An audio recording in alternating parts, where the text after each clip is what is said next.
This DJ, he gets down. Go DJ, that's my DJ. This DJ, he gets down. Mixing records while they go. This DJ, he gets down. So the question then becomes, if you say that's really what marriage is, why couldn't that be true of same-sex marriage? And the book, I think, does a great job with this. This is the one part of the book that I would definitely try to assign, but I'll just quote it here. And this will definitely be a question on the quiz, is what kind of love, we talk about 3 different types of love at this point. What kind of love can same-sex couples experience? And so the book goes through, can they experience agapic love? Could they will the good for one another? Obviously, right? Obviously they can. And again, full disclosure, one of my aunts is married to my other aunt, right? My dad's sister, they are in a same-sex wedding. They had a same-sex wedding in Louisiana. They live in Hammond. I love them both. It's not trying to say that means that I'm supportive of that as an idea, right? The Catholic Church says that that's not a real thing, but it doesn't mean that you hate the person. This comes up in the 8th grade classes. You guys know this by now, but the Church says that there's nothing inherently immoral with same-sex attractions. Acting on them is immoral in the same way that you as a non-married person acting on your sexuality outside of the institution of marriage would be immoral. And the same thing for me, right? Acting on my sexual instincts outside of my marriage would be immoral as well, right? It's the same rule. It gets twisted, I think, because of politics, but that's the idea, right? You don't hate the person, you don't disparage people, and you try to be kind and loving to everybody. But the point is this, right? Is that, so could they experience agapic love? Obviously. Could they experience erotic love? This is the big one, right? Like, could same-sex couples have genuine erotic love for one another? The answer is yes, they can. What about filial love, brotherly love, Philadelphia? Yes, they can. So why can't they get married? It has nothing to do with a deficiency in their ability to love. And I think that's where things get twisted a lot in the Catholic mindset, or at least when people think of the Church's definition of why same-sex people cannot get married, is they think it's some sort of deficiency in them, right? Like, oh, well, you're saying I can't love. Like, no one's saying that. In fact, there's probably many same-sex couples that love each other in those 3 phases much better than some heterosexual couples do as well. The reason, though, that same-sex marriage is not a thing is because what marriage is the union of men and women who are biologically, physiologically complementary, right? And that it's that same union, that same complementary and exclusive bond that gives rise to new life. And that's because that's what marriage is, right? Marriage is the institution by which a man and a woman come together to be mother and father to any children that they will produce. That's what it is. And we can't change our definitions to fit our desires. And this is really important, not so much for the political debate of whether same-sex marriage is a good or bad idea. That's just an example, a way of talking about it. It's really important, especially for everyone pursuing marriage, is that if you don't see marriage as the union of a man and a woman to be husband and wife, mother and father, and that's the main goal, like to raise that, to be there for the family and to bring them to God, well, then why are you in a marriage?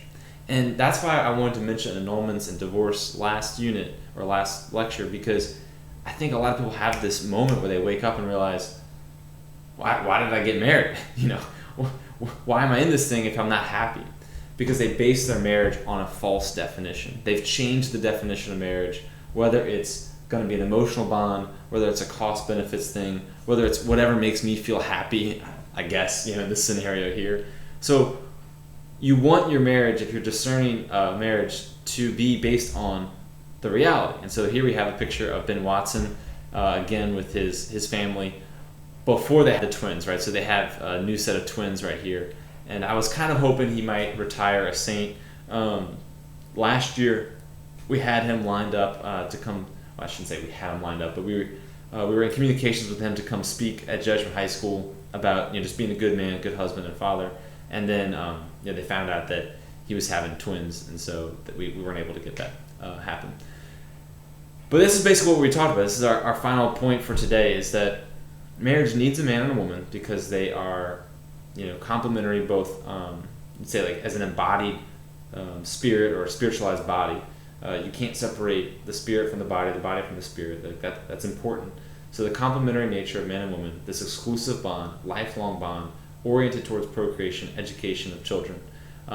That's really important. And then also that free and informed consent to give of yourself till death do you part. And that's, of course, done in the vows. So we're going to now turn to the big one. Cohabitation is actually the option most people pick in terms of alternatives to covenant marriages. It's the biggest one is basically, all right, I hear you, Mr. Flores. I don't want to have a cost-benefit contract view of marriage, so I don't want to pursue that. Covenant marriage seems pretty scary, and I'm fearful of that. So what I'll do instead, rather than cheapen marriage through this contract view of marriage, and rather taking the leap of faith that's required for the covenant marriage, what I'll do is I'll kind of do this middle ground and live together with my girlfriend, maybe indefinitely, maybe for just a little bit. So what we're going to do is, I said we were going to wait till after the test, but I think cohabitation is going to take a little while. So we're going to start cohabitation tomorrow. Then we'll take our test on Thursday. Cohabitation will not be on the test. Okay, it's not going to be on the test. We're going to start it though tomorrow, take the test Thursday, and we'll finish with cohabitation on Friday. And that would kind of like have a nice bookends to this week. Okay. But the main points I want you to remember for today, and I know this video went a little long, the main points to remember for today is this. Things are what they are. There are real things in this world that cannot be changed based upon mood, opinion, and culture. And that's why it's so important to do what we did in the first quarter, the third quarter, which is to say that relativism ultimately doesn't hold up, right?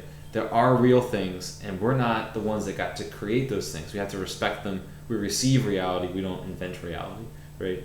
Marriage is one of those things. There really is a real and true definition of marriage. You can call it whatever you want, right? You can call it a civil marriage. You can call it a same-sex marriage. You can put whatever adjective you want in front of the word marriage. There's really only one version that is real, right? And that's the covenant version of marriage. That's the real version of marriage. And then 3, that version of marriage, the real version of marriage, requires a total self-commitment to the good of your spouse, to the good of your family, till death do you part. And you have to meet those requirements in those freely exchanged vows for it to be a real marriage. Anything else is kind of pretend. Which means that it's going to take a lot of virtue. It's going to take a lot of courage. It's going to take a lot of grace. And that's where the things of cohabitation don't build up the virtues and skills necessary to successfully discern or pursue or to accomplish a covenant marriage. In fact, we're going to find out they do kind of the opposite. Okay? So don't forget to answer the end questions for today, and then start studying up, because on Thursday we won't have a lecture on that day. We'll just have the test. Okay? So Thursday test, and I will see you tomorrow for our first lecture on cohabitation. All right, I'll see you in the next one.